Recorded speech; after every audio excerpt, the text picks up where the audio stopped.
Hi guys, आज आप booby भैया के साथ इस व्लॉग में कवर करोगे chapter the interview by Christopher Sylvester. तो बेसिकली ये चैप्टर है इंटरव्यूज़ के बारे में कि कुछ लोग इससे प्यार करते हैं और कुछ लोग अरे भाई इंटरव्यूज़ का नाम सुनते ही भाग जाते हैं। तो चलो जर्नी शुरू करते हैं और देखते हैं डिफरेंट लोगों का opinion about the interviews.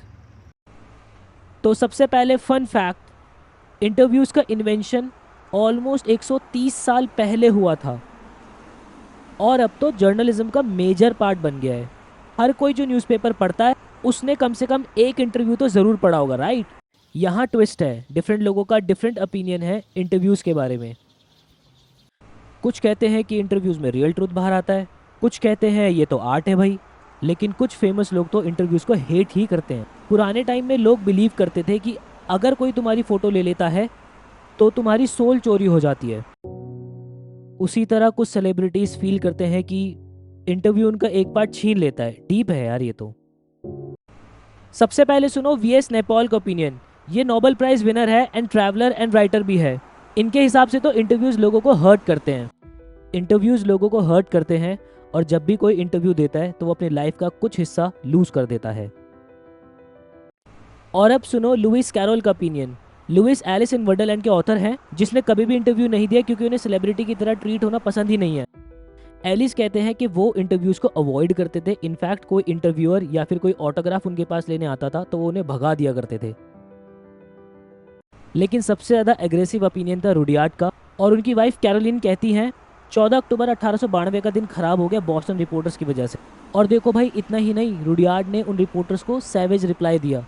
Caroline ने बताया कि रुडियार्ड किपलिंग ने बॉस्टन रिपोर्टर्स को क्या कहा, why do I refuse interviews, क्योंकि ये इमोरल हैं, ये क्राइम है, जैसे किसी पे अटैक करना, ये डिस्गस्टिंग है और कोई भी रिस्पेक्टेबल आदमी इंटरव्यूज नहीं मांगेगा।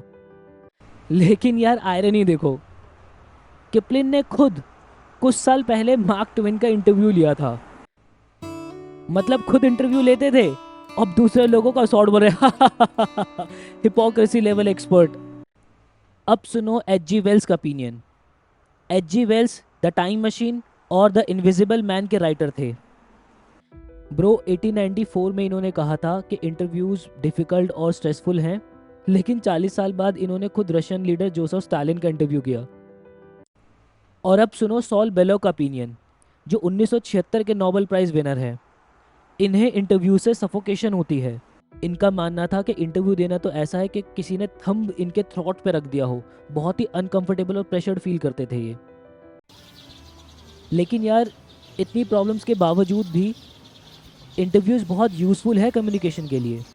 डेनिस ब्रायन ने कहा, आजकल हम लोगों को मोस्टली इंटरव्यूज़ के थ्रू ही समझते हैं। इन्फॉर्मेशन हमें मोस्टली इसी तरीके से मिलती है, एक बंदा क्वेश्चन पूछता है और दूसरा आंसर देता है। अब देखते हैं एक actual interview the Hindu newspaper के इंटरव्यूअर और एक सुपर जीनियस प्रोफेसर और एक नॉवेलिस्ट के बीच। ये इंटरव्यू देखते हैं लाइव एक्शन में। रेडी।